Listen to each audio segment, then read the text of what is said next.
ओम शांति। भाग्य विधाता भाग 2।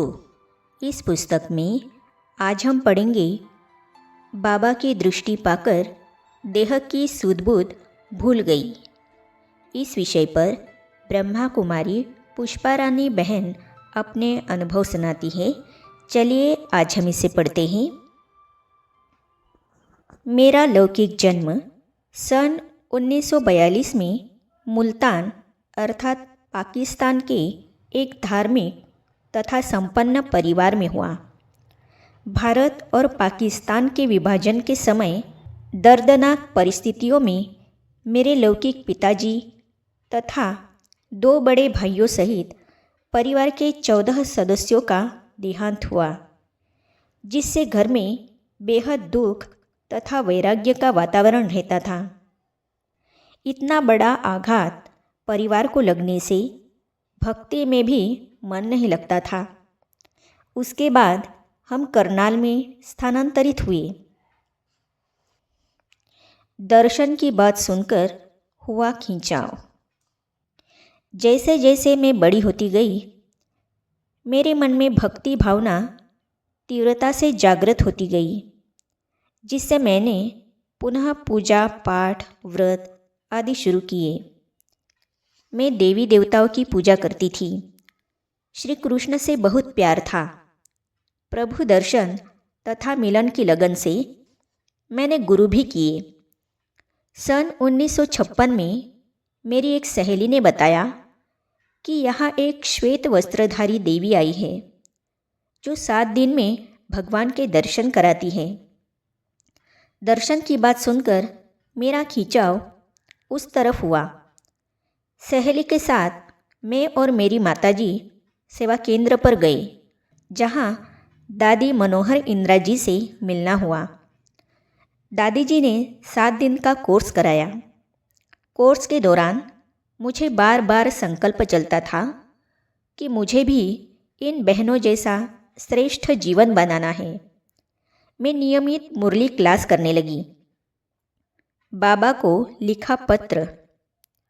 एक पत्र में मैंने बाबा को लिखा कि मैं अपने परिवार की दुखद घटना के प्रभाव से काफ़ी बीमार रहती हूँ, लेकिन मेरी तीव्र इच्छा है कि मैं अपना जीवन सेवा केंद्र पर रहकर ईश्वरीय सेवा में सफल करूँ।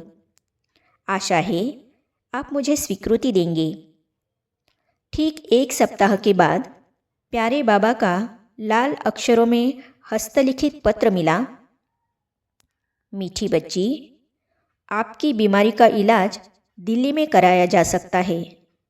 बाकी आपको सेवा केंद्र पर रहने के लिए बाबा की अनुमति है। पत्र पढ़ते ही मैं आनंद विभोर हो गई और मेरे नैन गीले हो गए। हर्षोल्लास से मन गीत गाने लगा। किसी ने अपना बना के मुझको मुस्कुराना सिखा दिया। सचमुच भाग्य विधाता बाप ने मेरे भाग्य का सितारा चमका दिया। मुझे बिना देखे सेवा केंद्र पर रहने की अनुमति दी। मातेश्वरी जी तथा बाबा से प्रथम मुलाकात। बाबा का पत्र मिलने के 15 दिन के बाद मातेश्वरी तथा बाबा का राजौरी गार्डन दिल्ली में आगमन हुआ। तब दीदी प्रकाशमणि जी राजौरी गार्डन में रहती थी। मैं और मेरी माताजी मनोहर दादी जी के साथ मातेश्वरी तथा बाबा से मिलने दिल्ली गए। मेरी पहली मुलाकात मातेश्वरी जी से हुई। उनका व्यक्तित्व अद्भुत तथा ओजस्वी था। तत्पश्चात मुझे बाबा से मिलवाया गया। सचमुच बाबा का व्यक्तित्व अद्वितीय था। देखने में लगता था कि ऐसा व्यक्ति करोड़ों में खोजने पर भी नहीं मिलेगा।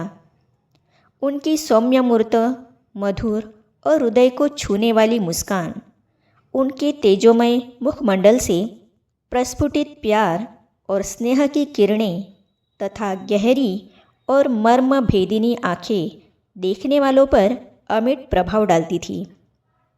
बाबा की दृष्टि द्वारा प्राप्त असीम शक्ति से मैं देह की सुध-बुध भूल गई और स्वयं को लाइट ही लाइट अनुभव करने लगी।